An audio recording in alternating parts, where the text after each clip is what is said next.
आज हम बात कर रहे हैं वो एक पुर्तगाली नॉवेलिस्ट के बारे में जो कि मुझे जहाँ तक यहाँ पर पता है कि बहुत सारे कम लोग इसको जानते हैं, ज़्यादातर हम इनका नाम नहीं सुना जाता पाकिस्तानी हलकों के अंदर।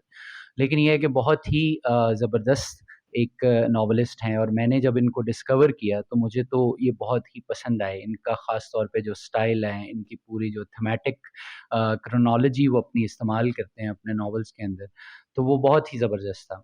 इनका नाम है होज़े सारामागो। ये 1922 में पुर्तगाल में पैदा हुए और इनको 1998 के अंदर जो है वो नोबेल प्राइज़ दिया गया और 2010 में इनकी वफ़ात हुई।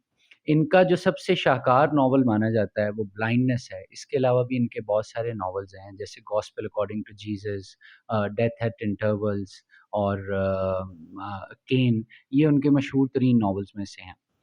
अ, सारामागो का जो काम है बुनियादी तौर पे वो एलेगोरिकल है ज़्यादातर और ये बिल्कुल उसी तरह है जैसे काफ़्का के नॉवेल्स जो हैं, वो शुरू होते हैं एक ऐसे पुरअसरार दुनिया से या कोई ऐसा पुरअसरार वाक़या होता है जिससे जो है वो उनके नॉवेल्स का आगाज़ होता है।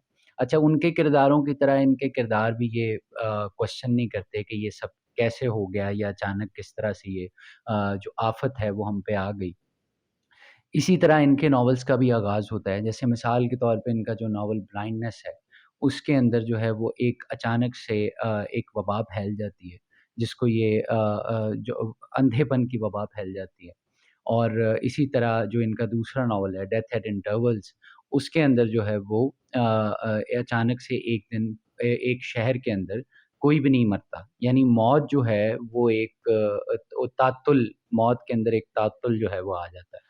तो जैसे काफ़्का के नॉवेल्स के अंदर उसके जो नॉवेल्स के मौज़ूआत हैं, वो मॉडर्न लाइफ़ के साथ जो सारी ब्यूरोक्रेटाइज़ेशन है और उसके अंदर इंडिविजुअल की जो आइसोलेशन है, एलियनेशन है या एटमाइज़ेशन है, उसके हवाले से बात करते हैं।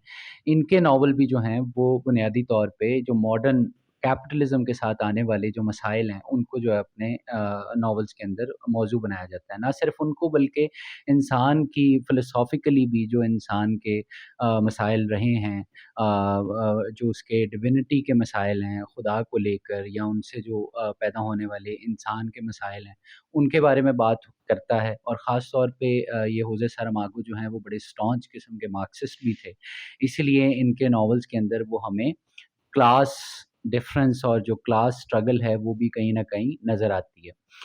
तो ख़ास तौर पे जो सबसे इनको मुनफ़रिद बनाता है वो इनका स्टाइल है कि इनकी जो नसर है, उसके अंदर बाज़-औक़ात इस तरह भी होता है कि पूरे 2-2 पेजेज़ के अंदर कोई आपको फुल स्टॉप, कॉमा या पंक्चुएशन नहीं मिलती। और ये खुद भी इन्होंने अपने एक इंटरव्यू में कहा था कि ये जो पंक्चुएशन होती हैं, ये मुझे ट्रैफ़िक लाइट्स की तरह लगती हैं।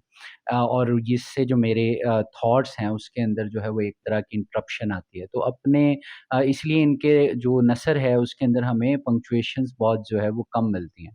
दूसरा इनका एक और मुनफ़रिद बात ये है कि जब ये अपने नॉवेल्स के इनके जो किरदार हैं, वो उनके कोई ख़ास नाम नहीं होते।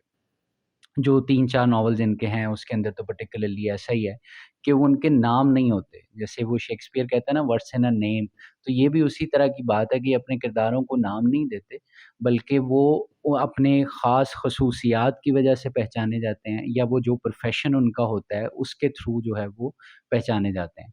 तो उनका ये अंदाज़ भी जो है मेरा ख़्याल है कि वो रीडर को एक एक अलग ही एक्सपीरियंस देता है जिसके अंदर आप नसर पढ़ रहे हो और वो भी शायद आपको भी उस तरह की इंटरप्शन जो है वो फ़ील नहीं होती।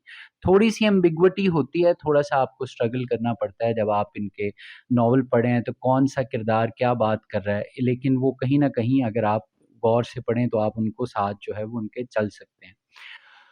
तीसरा इनकी बात ये है कि इनके नॉवल के जो थीम्स हैं, उसके अंदर बुनियादी तौर पे एक तो मैंने जैसे पहले ज़िक्र किया क्लास स्ट्रगल को जो है वो दिखाते हैं। जिस तरह ये ब्लाइंडनेस जो है, इसके अंदर जब ब्लाइंडनेस जो है वो फैल जाती है पूरे शहर में और पूरे मुल्क में, उसके बाद जो है वो किस तरह से जब क्वारंटीन किया जाता है लोगों को, तो उसके अंदर भी एक क्लास स्ट्रक्चर जो है वो मौजूद आ जाता है। उसमें जो पावरफुल लोग होते हैं, जो कि खुद भी अंधे होते हैं, वो दूसरे अंधे लोगों को जो थोड़े कमज़ोर होते हैं, उनको एक्सप्लॉइट और मैनिपुलेट करना शुरू कर देते हैं। तो ये काफ़्का से इनसी थोड़ी-सी मुख्तलिफ इस तरह से हैं कि काफ़्का जो है वो एक बड़ा ब्लीक नोशन जो है वो अपने नॉवेल के अंदर देता है ह्यूमैनिटी का।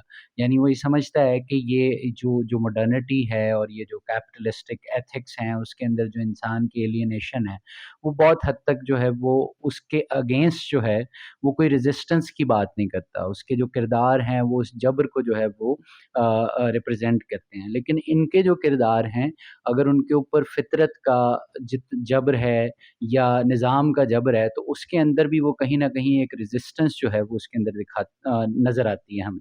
जैसे दूसरा जैसे इनका नॉवल है डेथ विद इंटरवल्स, उसके अंदर भी जो है वो जब डेथ जो है, डेथ का एक किरदार है बहुत मज़े का, वो जब आती है और लोगों को जो है वो मतलब उनकी जान लेना शुरू कर देती है, जब उसकी वापसी होती है, तो उसके अंदर भी एक किरदार ऐसा होता है, जो कि कहीं न कहीं उस डेथ को भी जो है वो रेज़िस्ट करता है। इसी तरह ब्लाइंडनेस में भी एक खातून का किरदार है, जो कि पूरी की पूरी रेज़िस्टेंस जो है वो लीड करता है।